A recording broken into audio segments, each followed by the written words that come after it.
The first time I saw my sister's name on a corpse guild manifest, I was applying gold leaf to the eyelids of a woman who had been dead for 3 weeks. This is how I remember the moment, not because of the grief, though that came later in its own dull way, but because I did not stop working.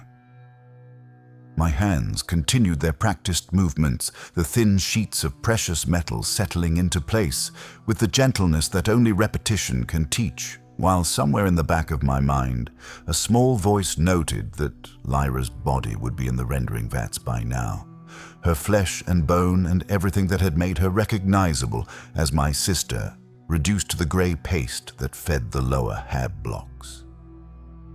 I finished The Lady's Eyes before I allowed myself to look at the manifest again, confirming what I already knew, that Lyra Malrix, age 23, cause of death listed as industrial accident at Sector 7 Manufactorum, had been collected by the Pale Consorts 2 days prior and processed according to Imperial law.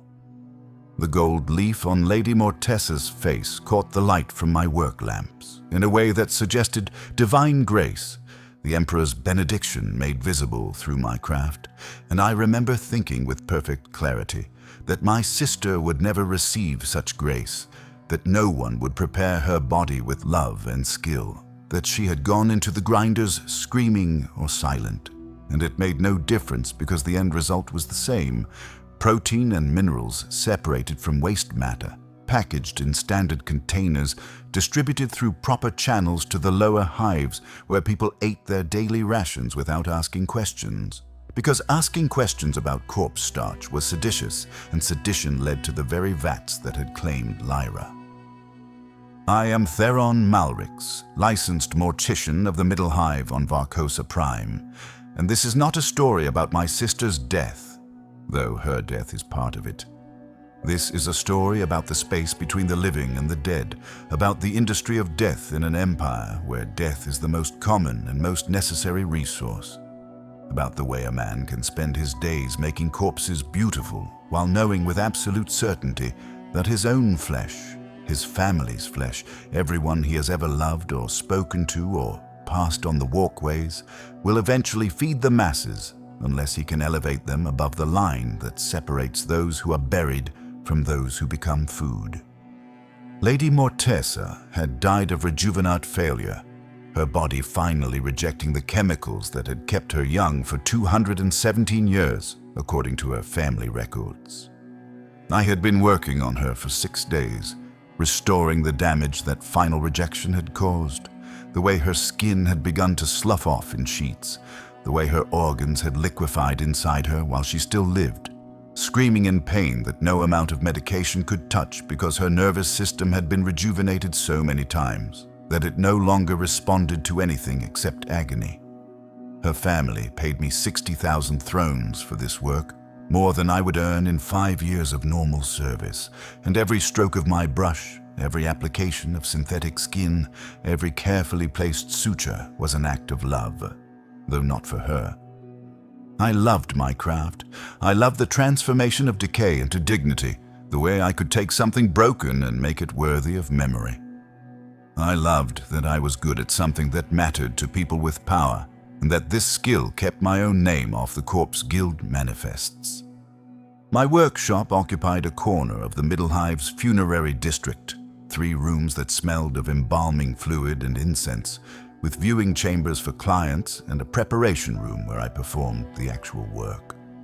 The walls were lined with tools, instruments I had collected over 15 years of practice, some passed down from my master who had trained me, others purchased from the Administratum's approved suppliers, each one dedicated to a specific task in the holy work of preparing the dead.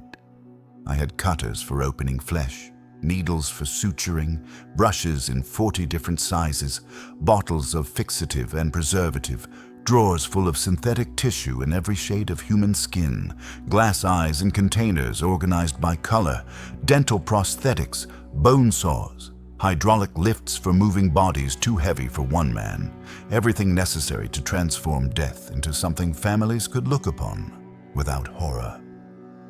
The hab unit I shared with my wife Elena and our son Corvin was 4 levels above the workshop, a space barely large enough for 3 people, but clean and maintained, with functioning water reclamation and air circulation that filtered out most of the hive's toxic atmosphere. Elena worked as a supervisor in one of the textile manufactorums, managing 200 workers who produced military uniforms for the Astra Militarum, soldiers who would wear them once or twice before dying on some world whose name meant nothing to anyone except those tasked with recording casualty figures. She earned decent wages for a woman of her position, enough that combined with my income we could afford actual protein supplements instead of relying entirely on standard rations, enough that Corvin could attend a scholam instead of being sent to the youth labor pools at age 10. That evening, the evening I saw Lyra's name on the manifest, I came home to find Elena preparing our meal. 3 portions of corpse starch brick softened in hot water and mixed with dried vegetables that came from one of the agri levels. An improvement over plain starch, but not by much. Corvin was reading his scholam texts at the small table we used for eating, studying something about the Emperor's conquest of Terra, his young face serious with concentration. I sat down across from him and tried to eat what Elena placed before me, the gray paste that might have been my sister, might have been anyone's sister or father or child, processed beyond recognition but still fundamentally the same substance it had always been. Human flesh rendered down to its most basic components and reconstituted into something that could keep other humans alive. "You're not eating," Elena said, her voice carrying concern that I did not want to address. She was a practical woman, my wife, someone who understood the way the Imperium functioned and did not waste energy questioning systems that could not be changed.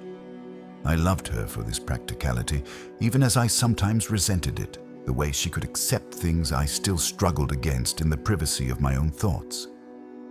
"Lyra is dead," I said, the words coming out flat and mechanical, lacking the emotion that should have accompanied them. "Industrial accident, processed 2 days ago." Elena's hand stopped halfway to her mouth, the spoon full of starch hovering in the air for a moment before she slowly lowered it. Corvin looked up from his texts, his 14-year-old face trying to process what this meant, understanding death in the abstract, but not yet comprehending the full weight of absence. "I'm sorry," Elena said, and I could hear in her voice that she was, that she had liked my sister despite Lyra's tendency to question things that should not be questioned, to speak carelessly about the way the lower hives were managed, to express opinions that could have gotten her reported to the Arbits if the wrong person had heard. The Emperor protects her soul. The Emperor protects. I repeated automatically, the words as much reflex as breathing in a culture where every conversation about death ended with this same phrase. But I found myself wondering what exactly was being protected. What remained of Lyra that required protection now that her body had been reduced to paste and distributed to people who would defecate her remains into the hive's waste reclamation systems within 24 hours of consumption. We finished our meal in silence, or rather, Elena and Corvin finished, while I moved the food around my bowl, unable to make myself swallow more than a few bites. Later, after Corvin had gone to his sleeping alcove and Elena had begun her preparations for the next day's work, I stood at our narrow window looking down into the levels below, watching the lights of the underhive flicker and dim, marking the boundary between the world I inhabited and the world that most of Varcosa Prime's population called home. Down there in the darkness, people lived in conditions I could barely imagine, eating corpse starch as their only food source, working in manufactorums that killed hundreds daily through accident or neglect, dying young and unmourned except by those who would soon follow them into the vats. I was perhaps 30 meters above that line, close enough that I could see it clearly, far enough that I believed myself safe from falling. The next morning, I returned to work on Lady Mortessa, applying the final touches that would make her presentable for the viewing her family had scheduled. Her face was now perfect, or as perfect as I could make it, showing nothing of the horror she had experienced in her final days, only a peaceful repose that suggested she had died gently in her sleep. I had dressed her in robes that cost more than my hab unit, cloth woven from actual thread instead of synthetic fibers, dyed in colors that required materials imported from off-world. Her hands were folded across her chest, holding a small golden aquila that would be buried with her, wasted in the ground instead of recycled for the materials it contained, because noble families could afford such waste, and the waste itself was part of what separated them from everyone else. The viewing was attended by 47 people according to the sign-in register I maintained for the family's records. House Mortician was old nobility, their wealth dating back to the founding of Varcosa Prime's current hive structure 6,000 years ago, generation after generation of careful marriages and calculated investments, ensuring they never fell below the line that separated the preserved from the processed. They moved through my viewing chamber, speaking in hushed tones about Lady Mortessa's virtues, her charity work among the Middle Hive's poorest districts, her devotion to the Emperor's teachings, her generous donations to the local cathedral, none of them mentioning the massive wealth she had accumulated through ownership of 3 entire manufacturing sectors. Wealth that had been purchased with the lives of workers, who died by the hundreds every year from preventable accidents that cost less to ignore than to fix. I stood in the corner during the viewing, present but invisible in the way that skilled servants learn to achieve, watching the nobles perform their grief while calculating in my head how much this funeral would cost. The embalming alone had been 60,000 thrones, the viewing chamber rental 5,000. The coffin, made from actual wood imported from an agri-world, 20,000. Transport to the cemetery world of Valendris, where House Mortessa maintained a family mausoleum, 150,000 for passage on a mortuary ship. Prayers and blessings from an ecclesiarchy cardinal, 30,000. Flowers, 10,000. Incense, 3,000. Musicians for the ceremony, 5,000. The total approached 300,000 thrones, more money than most families in the Middle Hive would see in 10 generations, spent to ensure that Lady Mortessa's corpse would rest in honored ground instead of feeding the hungry.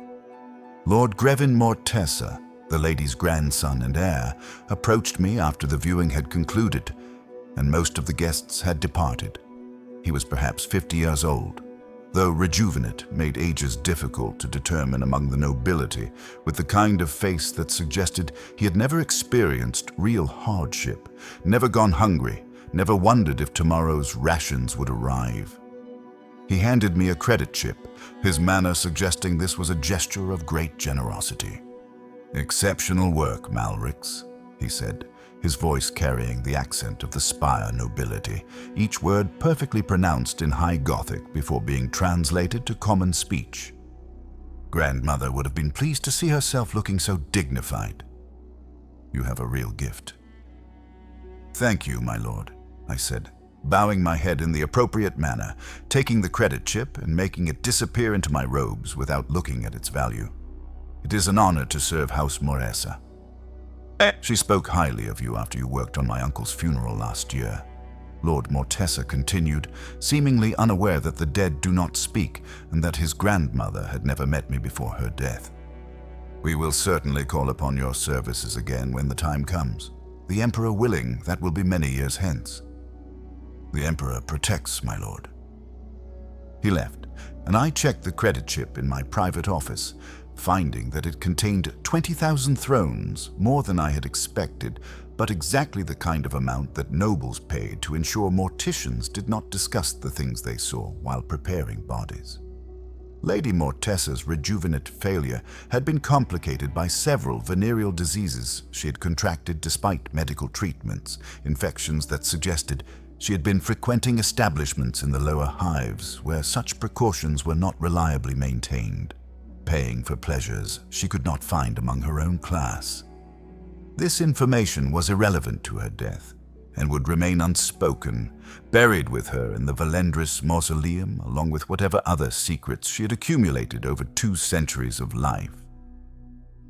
3 days later, a body arrived at my workshop that should not have been there. The delivery servitors brought it in a transport casket marked with House Grendix seals, noble family codes that indicated this corpse should receive full mortuary services. But when I opened the casket, I found myself looking at a girl who was clearly not nobility. She was perhaps 17 years old, her body showing signs of malnutrition and chemical damage consistent with underhive drug use. Her clothing the kind of cheap synthetic material that disintegrated after a few months of wear. Her skin marked with gang tattoos that identified her as belonging to one of the scavenger collectives that operated in the deep levels. Her cause of death was obvious even before I examined the paperwork, a las burn through her chest that had killed her instantly. The kind of wound that came from standing in the wrong place during a gang war. The manifest identified her as Miranda Grendix, daughter of Lord Castellan Hovan Grendix, deceased, to be prepared for burial in the family plot on Cemetery World Valendris. This was wrong. Everything about it was wrong. The girl in my casket was no more a Grendix than I was, and even if she had been, the noble houses did not bury their dead with gang tattoos and drug damage visible on their skin. I checked the delivery codes against my records, confirming what I had suspected. Someone in the administratum had made an error, transposing identification numbers and sending this girl to me, instead of to the Corpse Guild Processing Center where she belonged. The real Miranda Grendix, wherever she was, had probably already been collected by the Pale Consorts and was currently being rendered into paste. While this nameless underhive girl lay on my preparation table wrapped in expensive silk that should have been reserved for someone the Imperium deemed worthy of preservation. The proper response was simple and clear.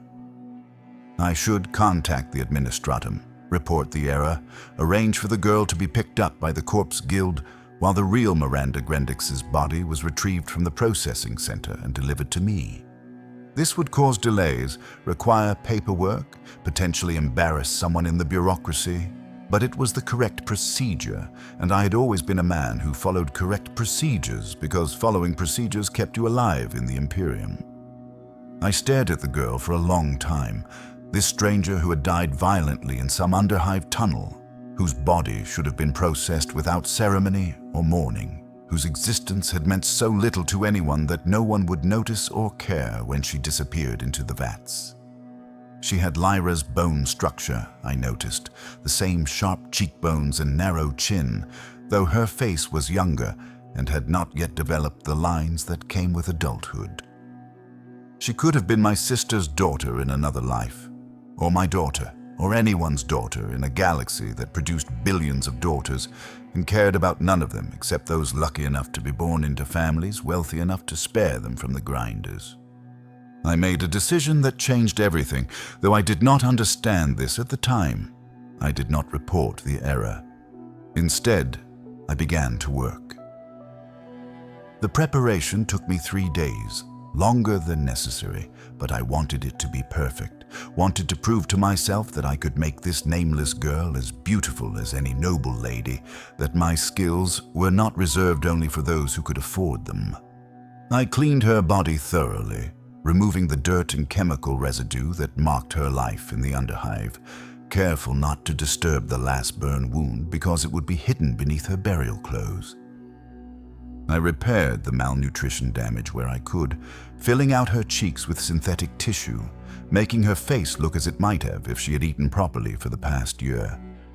The gang tattoos had to be removed, a careful process of skin grafting that left her arms and neck unmarked, clean and pale as if she had never walked through the dark tunnels below.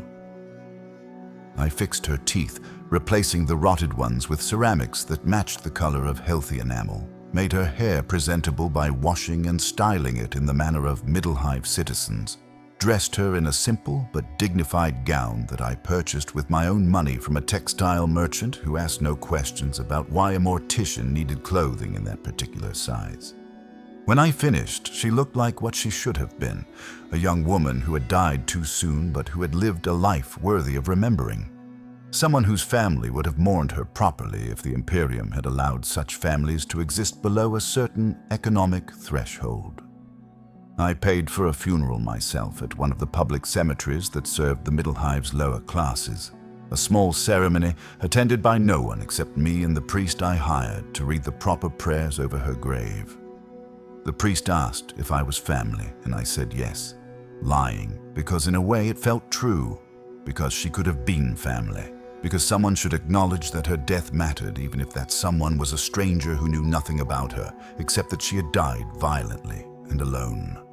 The grave was modest, a marker of cheap stone that would erode within a century, nothing like the eternal monuments that marked noble burial sites, but it was a grave, a place where her body would rest intact instead of being digested by the machinery of survival.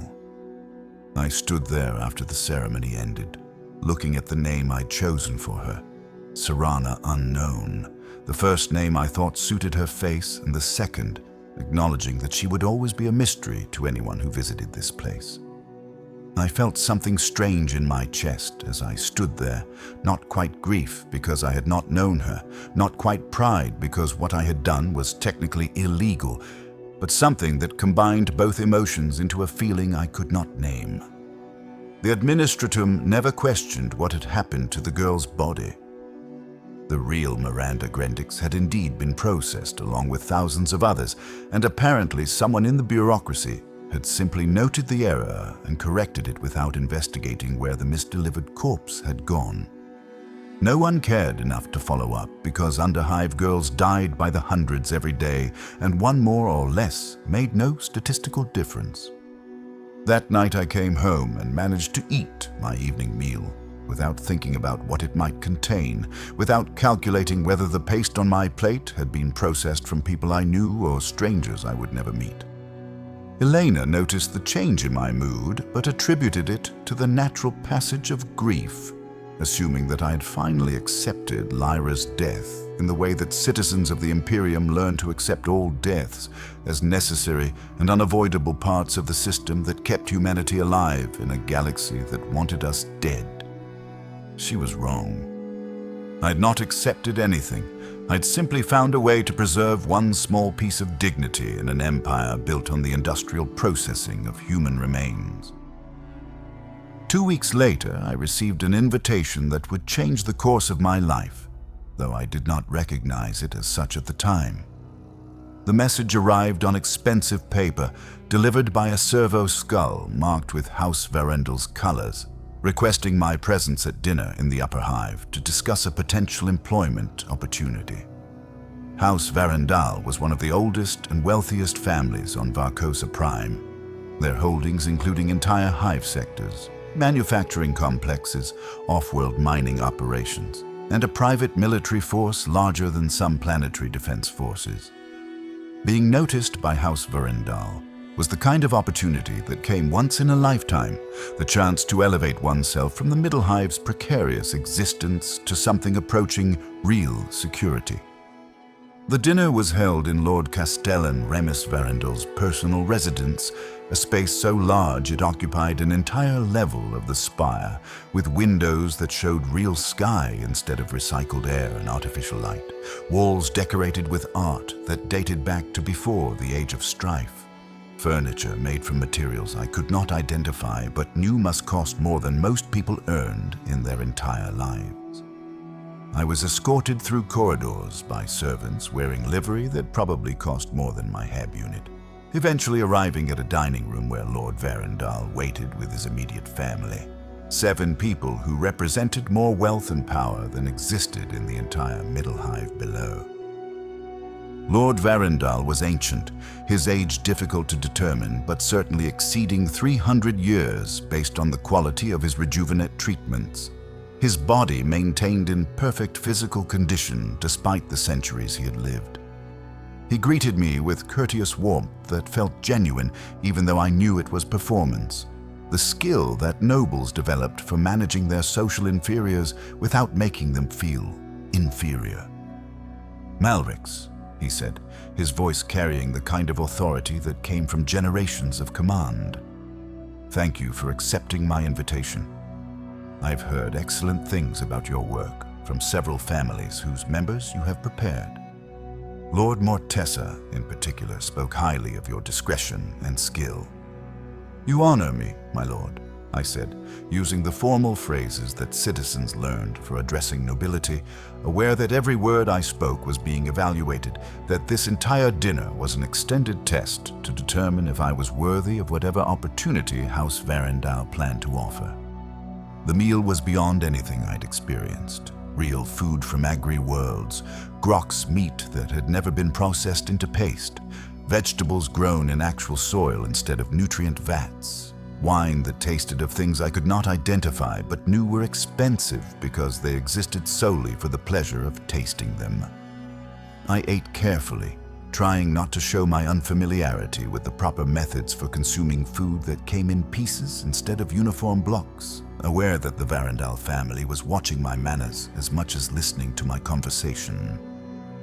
Lord Varendal explained the opportunity over the main course, speaking as if offering me a gift instead of a job. House Varendal needed a personal mortician, someone skilled enough to handle the complex preservation work that noble deaths required. Someone trustworthy enough to keep family secrets, someone ambitious enough to appreciate the honor being offered. The position would come with a substantial salary increase, living quarters in the upper hive, access to the finest materials and equipment available, and most importantly, the security of serving a house, powerful enough that the Corpse Guild would never come for me or my family, no matter what happened. "Your son would attend the Spire Scholam," Lord Varendal said, mentioning the detail he knew would matter most to me. "One of the finest educational facilities in the sector. He would have opportunities that simply don't exist in the Middle Hive. The kind of future you could never provide on your current income." This was true. Everything he said was true.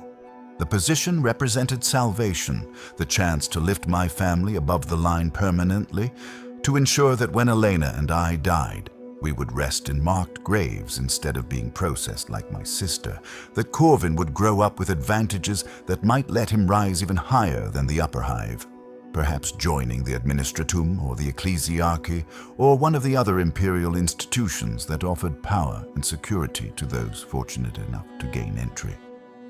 "I would be honored to serve House Varendal, my lord," I said. Because what else could I say? Because refusing would have been insulting, because opportunity in the Imperium comes rarely and must be seized when offered regardless of what accepting might cost. "Excellent," Lord Varendal said, smiling in a way that suggested he had never doubted my answer. "We will arrange for your transfer next week. Bring your family, your essential tools, anything you cannot replace. House Varendal will provide everything else you need." The move happened quickly. Too quickly for me to properly process what it meant. One day I was living in the Middle Hive, my existence defined by the careful balance between earning enough to stay above the vats, while not becoming so successful that I attracted dangerous attention.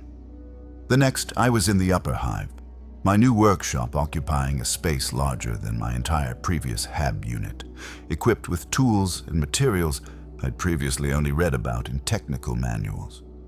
My family's new living quarters included 3 separate rooms, real windows that showed actual sky, air circulation that brought fresh oxygen instead of filtered hive atmosphere, and a food preparation area where meals could be made from actual ingredients instead of rehydrated paste.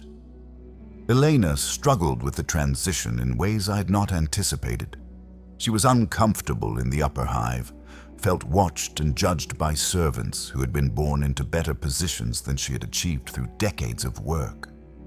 Corvin faced similar challenges at his new schoolum, where the other students came from noble families who saw him as risen Middle Hive scum, regardless of his intelligence or application. He came home with bruises from fights he would not explain, withdrawing into himself in ways that concerned me but that I did not know how to address because my own days were consumed with learning the expectations of my new position. The work itself was more complex than anything I had done before. Spire deaths were unusual, complicated by the exotic drugs nobility consumed, the dangerous pleasures they pursued, the subtle poisons their relatives sometimes administered. My first case was a young lord who had died of what the family called heart failure, but what I recognized immediately as an overdose of a prescribed stimulant that caused cardiac arrest when combined with certain rejuvenant treatments. I prepared the body to hide the evidence, making the death appear natural, and when Lord Varendal asked if I had noticed anything unusual, I understood that this was another test, that my continued employment depended on my ability to remain silent about things that should not be spoken. "Nothing unusual, my lord," I said. "A tragic but natural death. The Emperor has called him home." Lord Varendal nodded, satisfied, and I understood in that moment that I had become something different from what I had been. That the line I had crossed by accepting this position was not just geographical, but moral. That I was now complicit in a way that went beyond simply accepting the existence of corpse starch as necessary evil. I was actively helping the nobility maintain their lives, preserving their dignity while the masses below ate their own dead. The months passed, and I settled into my new role, developing a reputation among the Spire nobility for excellent work and absolute discretion. I prepared bodies that had died from violence disguised as accidents, suicides arranged to look like natural causes, murders that needed to appear as anything except murders. Each case taught me more about the way the upper hive functioned, the casual cruelty that existed behind the polished facades, the way that noble families maintained their power through any means necessary, including eliminating their own members when political circumstances required. I should have felt horror at this work, should have been disturbed by my participation in these cover-ups, but instead I felt a strange numbness, as if the part of me capable of moral outrage had been worn away by constant exposure to things that could not be changed. Elena noticed this change, commenting several times that I seemed distant, that I no longer engaged with her or Corvin the way I once had, that something essential had been lost when we moved to the upper hive. She was right, though I could not articulate what had been lost or whether it could be recovered. The event that shattered my numbness came 6 months after we moved, when riots broke out in the middle hive following delays in corpse starch shipments. The details were unclear from the reports we received in the upper hive. Something about a processing plant malfunction causing food distribution problems, thousands of people going hungry for days until desperation drove them to protest. The Planetary Defense Force was deployed with orders to restore order through whatever means necessary, and they accomplished this task with brutal efficiency, killing approximately 50,000 people over the course of 3 days before the survivors returned to their habs and accepted renewed food distributions. I watched this unfold through the news services that served the upper hive, sanitized reports that described the riots as necessary corrective action against seditious elements, praising the PDF for their measured response to civil disorder. The reports did not mention that most of those killed had been unarmed civilians whose only crime was being hungry, did not discuss the way that corpses from the riots would be processed immediately to make up for the food shortage that had caused the protests in the first place, creating a perfect circular economy where hunger led to death, led to food that would eventually cause more hunger and more death. The worst part was that some of the dead had probably been people I knew, former neighbors from my time in the middle hive, workers I had passed on the walkways, families who had attended the same markets and temples and public spaces that I once frequented. They were gone now, processed into paste that would feed the next generation of workers until those workers also died and became food in their turn, an endless cycle that the Imperium maintained with such efficiency that most citizens never questioned whether there might be alternative ways to organize human survival. That night, I could not sleep, lying next to Elena in our comfortable upper hive bed, staring at the ceiling and thinking about the 50,000 dead whose bodies would soon be rendered down and distributed.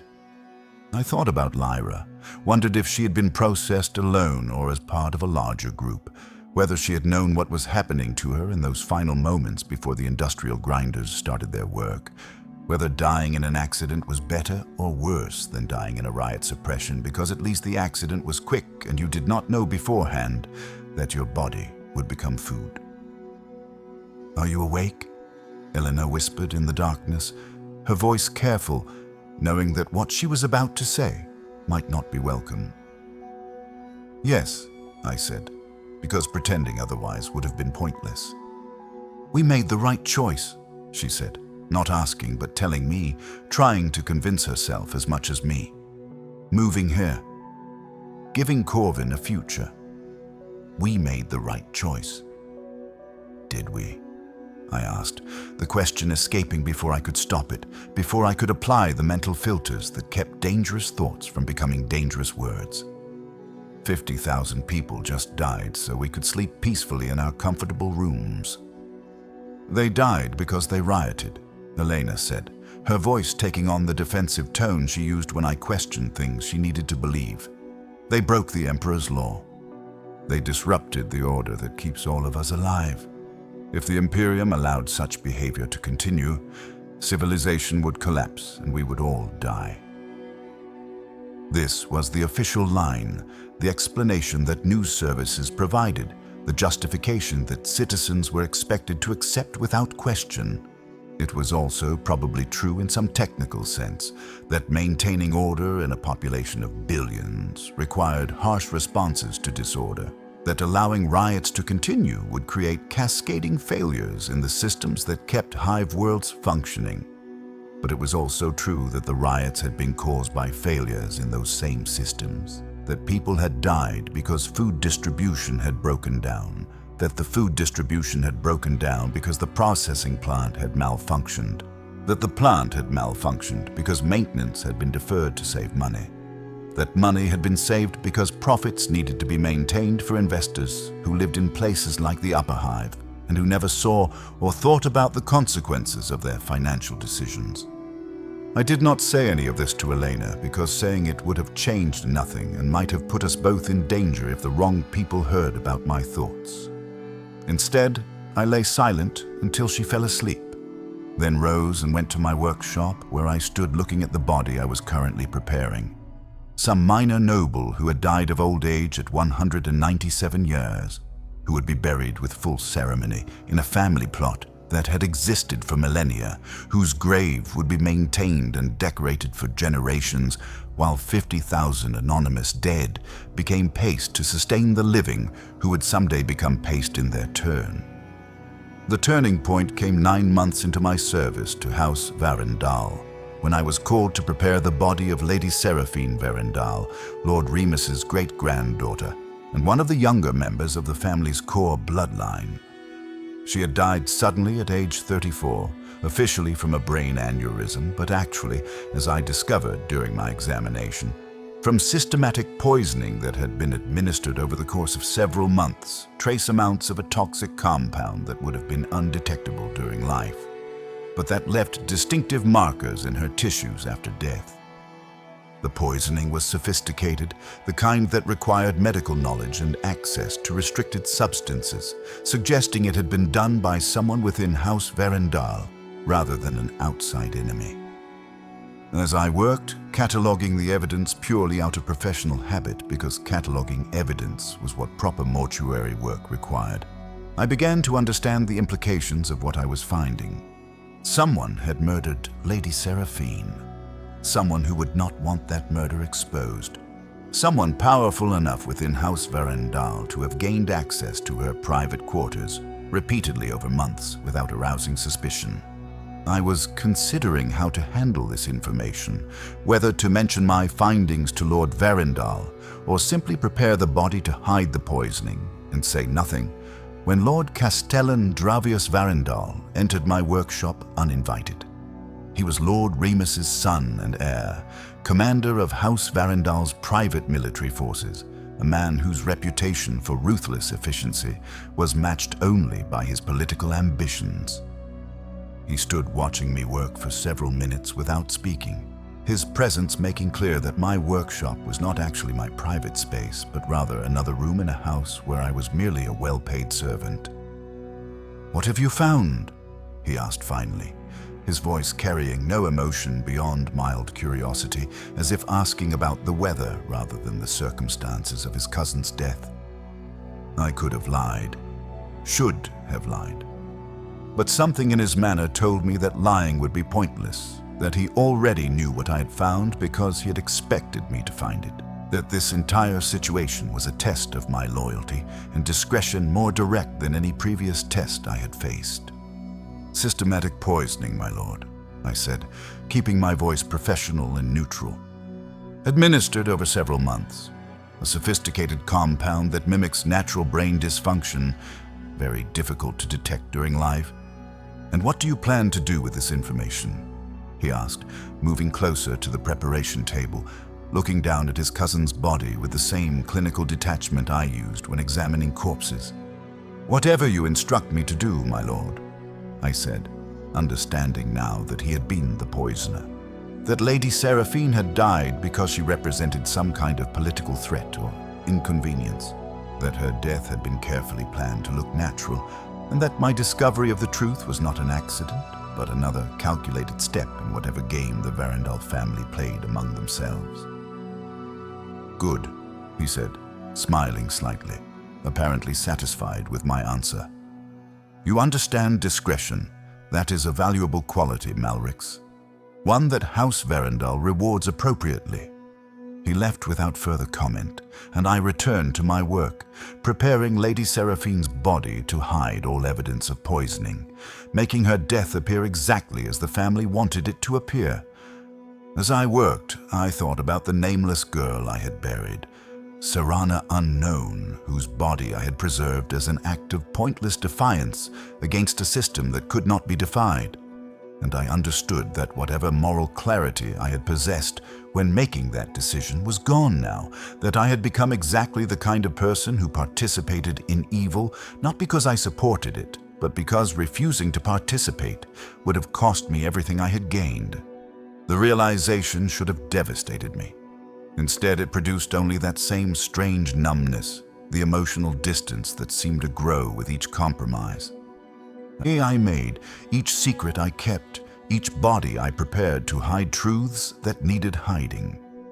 I had become a liar by profession, someone whose skill consisted entirely of making death look better than it had been, of transforming violence and cruelty and neglect into something families could view without confronting their own complicity. The nobility paid me for this skill. The Imperium depended on this skill, and I performed it expertly because experts survived while those who questioned their roles joined the masses in the rendering vats. 3 months after Lady Seraphine's funeral, Lord Varendal invited me to attend a social gathering at his residence, my first invitation as a guest rather than a servant. The event was smaller than the dinner where I had been offered my position. Perhaps 20 people from various noble houses gathered to discuss philosophy and art over exquisite food and imported wines. I attended because refusing would have been insulting, bringing Elena with me so she could see what opportunities this position offered, hoping that experiencing the wealth and culture of the Spire might help her adjust to our new circumstances.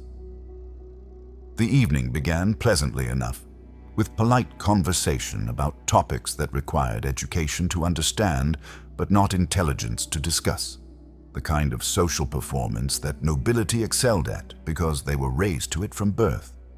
I contributed when appropriate, careful not to speak too often or too confidently, remembering always that I was present as a talented servant rather than as an equal, regardless of what courtesies Lord Varendal extended.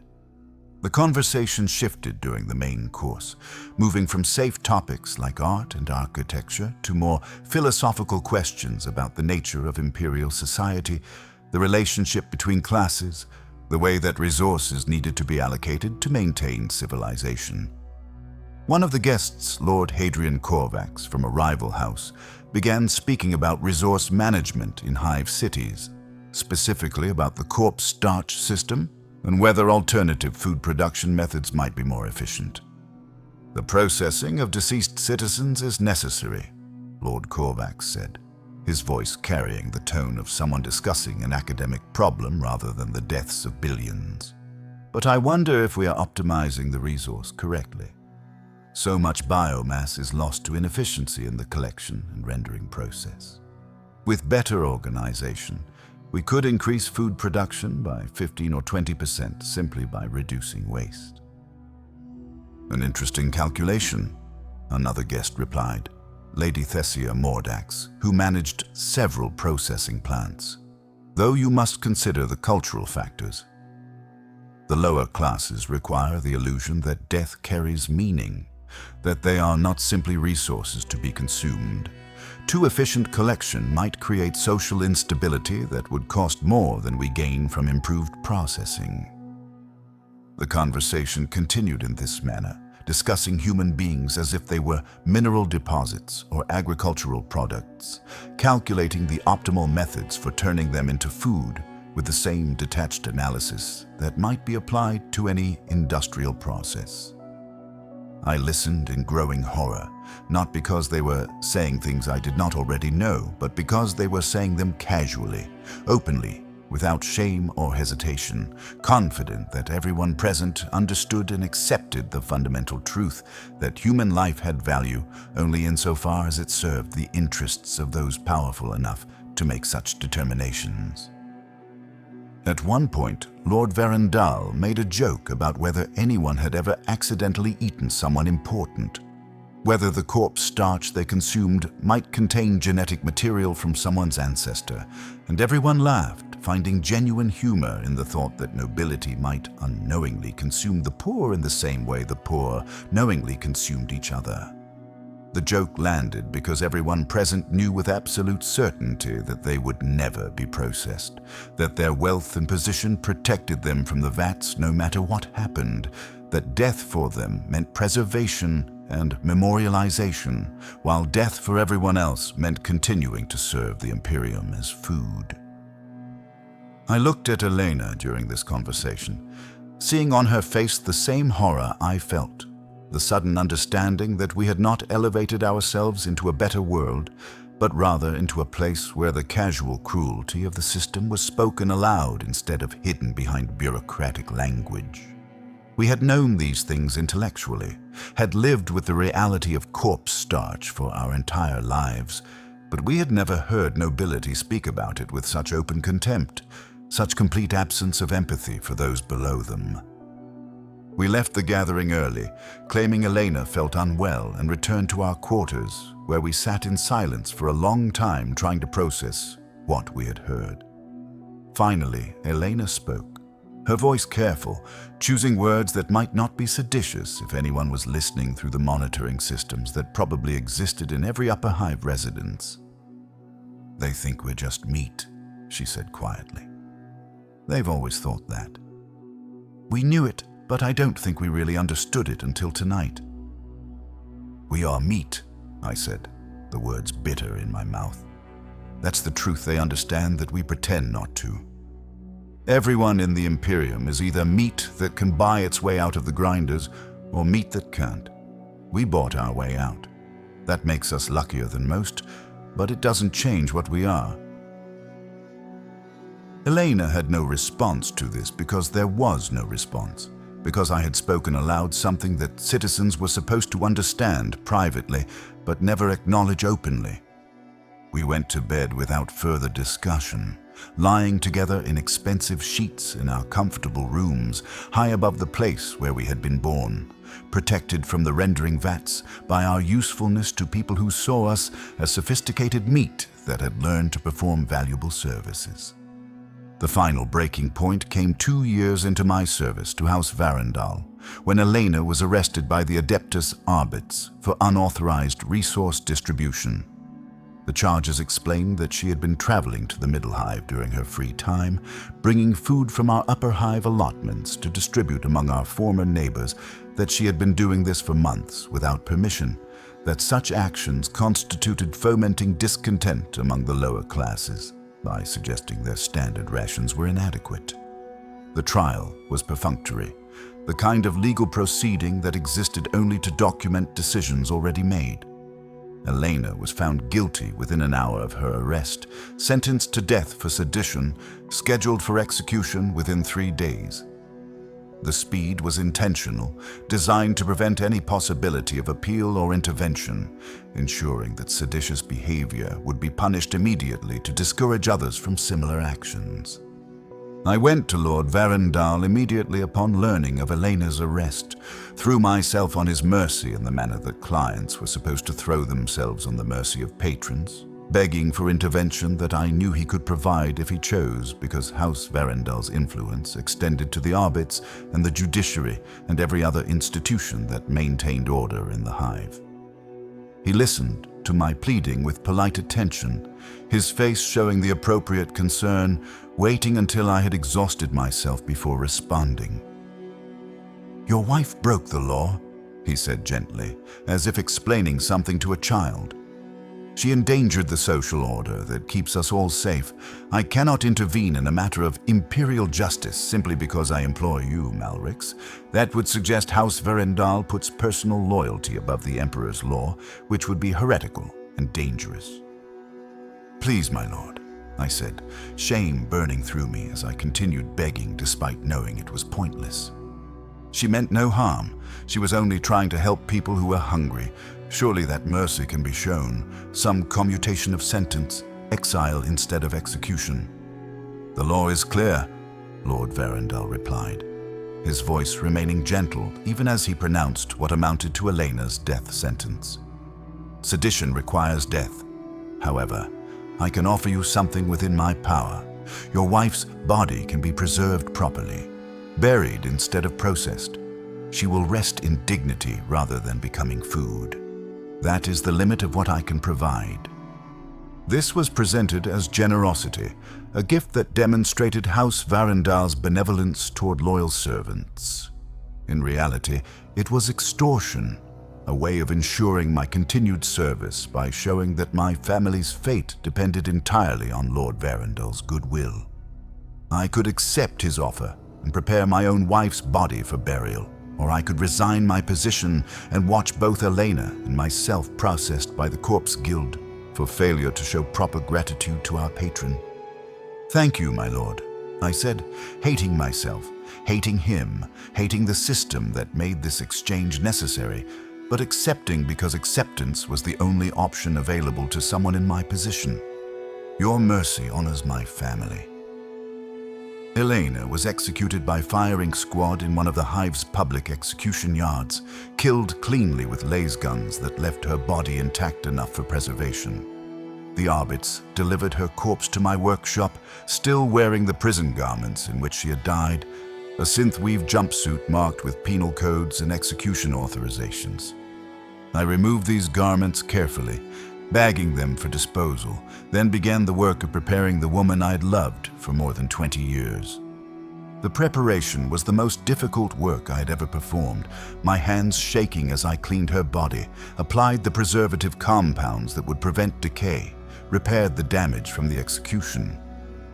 I worked alone, refusing the assistance Lord Varendal offered, needing to do this final service myself, even as every movement felt like a violation, as if by preserving her body, I was participating in the same system that had killed her. When I finished, she looked peaceful, beautiful even, her face showing none of the fear or anger or resignation she might have felt in her final moments. Corvin refused to attend the funeral, refused even to look at his mother's body, blaming me for her death in ways I understood because I blamed myself. If we had stayed in the Middle Hive, perhaps Elena would still be alive. If I had never accepted House Varendal's offer, perhaps she would not have felt compelled to help our former neighbors. If I had been less skilled at my work, perhaps none of this would have happened. The chain of causation extended backward indefinitely, each decision I had made leading inevitably to this moment. My wife dead, and my son hating me, and my own hands stained with complicity in systems that had destroyed everything I cared about. I buried Elena in a cemetery in the Middle Hive's lower levels, the same cemetery where I had buried Serana Unknown 2 years earlier. The grave was next to Serana's marker. Two women who should never have died, who would never have died if the Imperium valued human life over human utility. I did not report Elena's burial location to House Varendal, allowing them to believe she had been interred in the upper hive, where they could monitor the site if they chose. Instead, I created false documentation claiming she had been processed according to Imperial law, her body rendered and distributed. The paperwork perfect, because perfect paperwork was what my position had trained me to create. Corvin joined the Astra Militarum 3 months after his mother's death, enlisting in a penal legion that took recruits with minimal questions about their backgrounds or motivations. He left without telling me his plans, without saying goodbye, simply disappearing one night with a note explaining that he preferred death in battle to the slow corruption of living in the upper hive. I did not try to stop him because I understood his choice, understood that for him, the military represented escape from a world that had killed his mother and changed his father into something he no longer recognized. The years that followed blurred together, each one indistinguishable from the last, my life reduced to the routine of preparing bodies for burial, hiding evidence of the violence and cruelty that marked noble deaths, collecting my substantial salary and spending it on nothing because there was nothing I wanted to buy. Corvin stopped responding to my messages after 6 months, either because he was dead or because he had decided I was dead to him. Lord Varendal continued to express satisfaction with my work, occasionally offering small bonuses or privileges that I accepted without interest because they meant nothing to me anymore.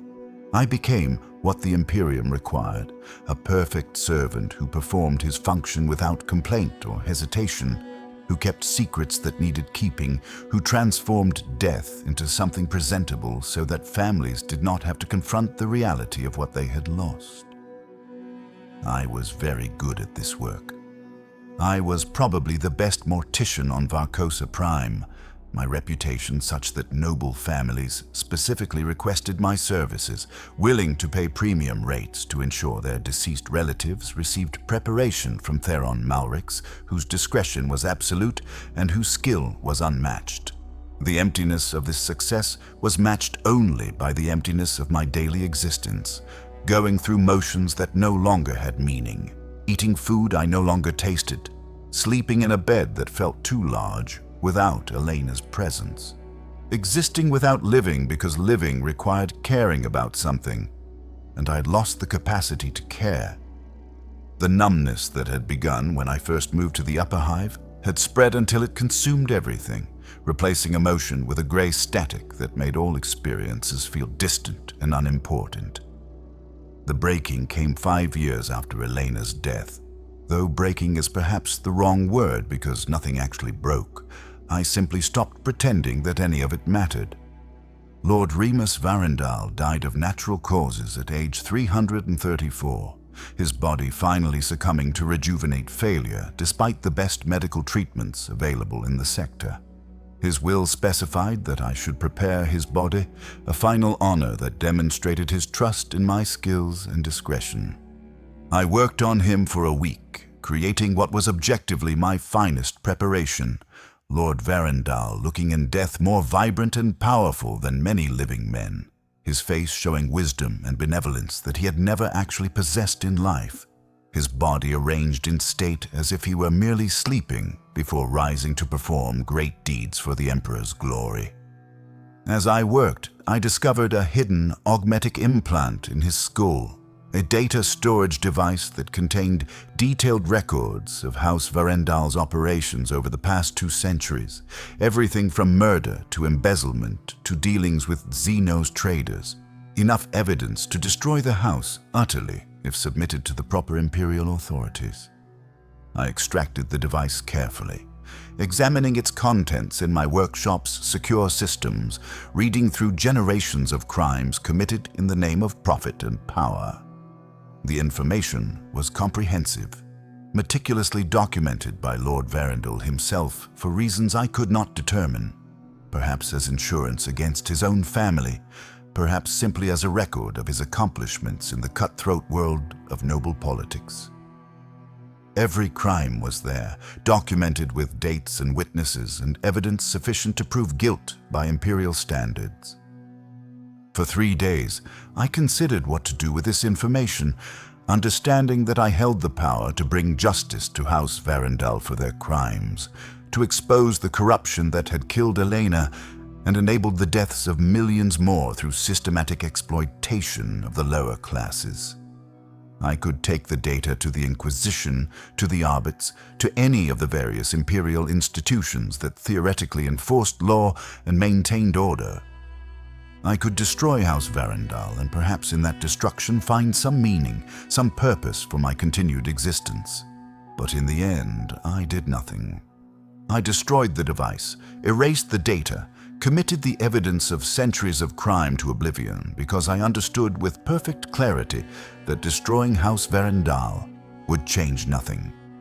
Another house would rise to take their place, would commit the same crimes in the same ways because those were the only ways to maintain power in the Imperium, would kill and exploit and process humans into food because that was what the system required. The structure would survive regardless of which particular nobles occupied its higher levels. The corpse starch would continue to flow. The lower classes would continue to die and become food for those who survived until they died in turn. And none of it mattered because the system was too vast to change, too essential to human survival in a hostile galaxy to be questioned or reformed. Lord Varendal's funeral was the grandest Varcosa Prime had seen in decades, attended by thousands of nobles from across the sector, a demonstration of House Varendal's power and influence that served also as a warning to their rivals that death did not diminish the house's strength. I stood in my designated place during the ceremony, wearing formal robes that marked me as the Mortician responsible for preparing the deceased, accepted compliments on my work from nobles who knew nothing of what I had found and destroyed, listened to eulogies that praised Lord Varendal's wisdom and service and benevolence toward his subjects. I delivered my own brief speech when requested, speaking the lies that noble funerals required, describing Lord Varendal as a devoted servant of the Emperor whose life had been dedicated to improving the lot of those under his protection, whose death marked the passing of a great man and a greater loss for the Imperium. The words came easily, because I had spoken similar words hundreds of times, because lying about the dead was my profession, and I was very good at my profession. After the ceremony, after the body had been loaded onto the mortuary ship that would transport it to Cemetery World Valendris, where the Varendal family mausoleum waited, after the guests had departed and the formal proceedings had concluded, I returned to my workshop and stood looking at the space where Lord Varendal's body had rested for a week, while I transformed it into something worthy of memory. I thought about all the bodies I had prepared over the years, thousands of corpses that had passed through my hands, each one a story of life ended and death made presentable, each one a small victory for dignity over decay, even as the larger system continued grinding billions into food. None of it had mattered. That was the truth I'd been avoiding for years, hiding behind skill and professionalism and the belief that my work served some higher purpose. I was not preserving dignity. I was maintaining a lie. The lie that some lives mattered more than others, that death could be escaped through wealth when the only actual difference was how long the process took. The nobles I prepared would rest in their mausoleums for centuries or millennia, but eventually even those would decay, the caskets would fail, the bodies would dissolve, and the same atoms that had been lords and ladies would return to the soil, and eventually to the food chain, processed not by industrial grinders, but by time itself over longer scales. We are all corpse starch in the end. That was the real truth of the Imperium, the fundamental fact that all the ceremonies and preservation and elaborate funerals were designed to hide. Some of us just had a delay before processing, a span of years or centuries where we could pretend that our deaths would be different from everyone else's deaths, that we would be remembered instead of forgotten, preserved instead of consumed. But the galaxy did not care about human meaning or human memory. The galaxy simply waited for all of us to die. and become dust that would feed whatever came after. 3 weeks after Lord Varendal's funeral, I received notification from the Departamento Munitorum that Corvin Malrix had been killed in action against an orc Wag in the Armageddon sector. His body was listed as unrecoverable, a military designation that meant he had been killed in circumstances that made retrieval impossible or unnecessary, that no remains would be shipped home for burial or processing, that he had simply ceased to exist in any physical sense. I felt something almost like relief when I read this notification. Corvin would not be preserved in some military cemetery, would not be processed by the Corpse Guild, would not enter the system that I had spent my life maintaining. He had escaped entirely, his body destroyed so completely that nothing remained to bury or render or transform into food. In the end, he had found the cleanest death available in the Imperium, the death that left no trace, that required no one to make decisions about whether his life had been valuable enough to deserve preservation or merely valuable enough to deserve processing. The day after receiving notice of Corvin's death, a new body arrived at my workshop. She was 17 years old, daughter of a minor noble house, died of an overdose of the same prescribed stimulant that had killed Lord Varendal's heir years earlier. I began the preparation automatically, my hands performing the familiar movements without thought, cleaning and repairing and transforming death into something families could view without horror. As I worked, I found myself thinking about Serana Unknown, the nameless girl I had buried in defiance of a system that demanded her body be processed, the moment when I had believed my skills could serve something beyond the maintenance of noble dignity. I had been wrong. The girl's burial had changed nothing, saved no one else, served no purpose except to make me feel briefly as if I had some agency in a galaxy that allowed no actual choices. She was no less dead for being buried instead of processed, and the thousands who had been processed alongside her remained just as dead, their bodies serving the living as food in the endless cycle that kept the Imperium functioning.